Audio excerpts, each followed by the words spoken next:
You know V2X already, I assume. Basically, this works on top of CV2X or DSRC, and it basically adds a new message on top of the set of standardized V2X messages. Now, we think we have some great capability to help process that data coming into the car, but the message over the air is standardized. So there's a version standardized in China already.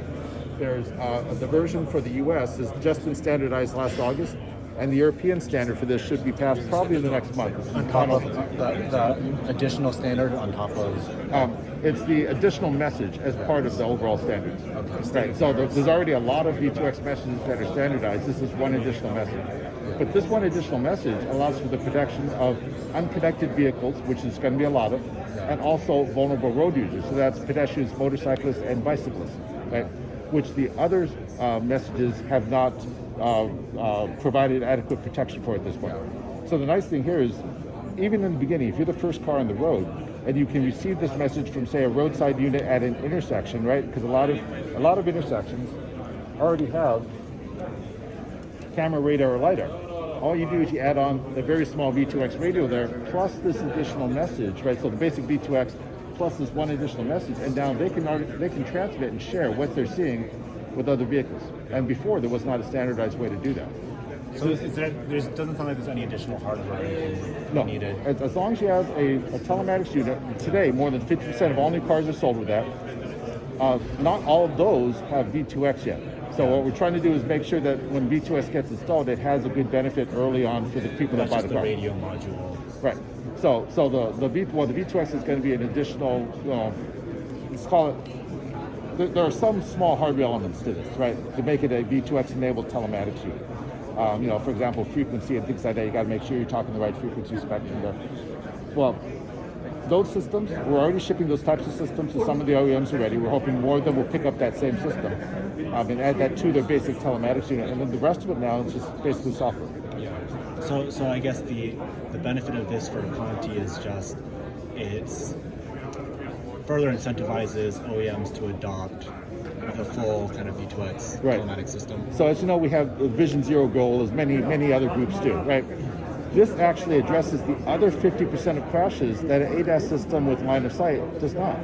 So ADAS works about 50% of the time, and it works great when it can see something. But when it cannot see something, you end up having to use the V2X. And in order for us to provide that safety benefit, yes, we're already a market leader for telematics systems, right? We're already a leader for ADAS systems. But what we really want to do is maximize that life-saving benefit there so that people can see, when I buy this car, I can see that this is going to help me in all these situations. What's the innovation? Because, I mean, it's a standard protocol, right? So in terms of what do you think, what is Conti's solution able to add? Yeah, absolutely. Because, on the other side will be a non-Conti solution, right? Correct, right. And they're having to receive our messages, for example, the same way. Basically, we've had over 10 years of experience in working with ADAS systems and being able to process all of this data from all of the different sensors that do sensor fusion. This requires an additional level. Why? Because now we're validating, we're filtering thousands of data points potentially coming in per second into our system.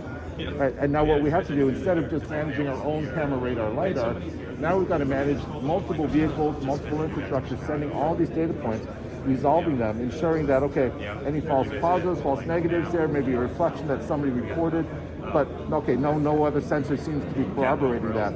Now we can get that into the right data set so that we can make a very rapid decision on whether the car should warn you or start to slow down, for example. Well, what level of critical mass do you think you need in order to have the highest degree of confidence? Because you might have a bunch of false negatives, right? Because just because you don't see something, it might just be because there's not enough density of cars that are capable of providing this. Sure. So let me show you this one here. So there's two ways to answer that question. So this car here has a better perspective than you do on turning and to see this pedestrian, right? So it's gonna, thank you, send you the information that says, I detect an object, and by the way, this message, the way it's defined, you can have a list of objects that car detects. So we're just showing the simple case of one object being reported here. Because you know about this in advance, whether or not this is a correct reporting or not, your car knows hundreds of meters away. And now you can at least start to warn the person, hey, just be cautious. There might be a person here. Start to slow down so you have reduced momentum so that if there is a person there, you can stop in time and avoid that crash. This is not intended for you to be notified at the very last moment, because by that point your sensors already picked them up. The ADAS sensors are already Anyway, working. yeah. This is intended to give you that advance notice to have a much more comfortable ride, and you don't have to brake hard in the end. And now you're just approaching the intersection and you know something's there, so you go, okay, I'm going to slow down, and I'm going to look around the corner just to see, was there somebody crossing? Maybe they've already crossed by that point, but you knew in advance of this. So the opposite though is just it is what it is. It's like as if there's no there was no system there, so there's no negative. There's just a positive. Right? Correct, right. It's the Unfortunately, we advance have to move now. There's another group coming okay. in. Thank you. Very sorry. If you have questions, please. Perfect.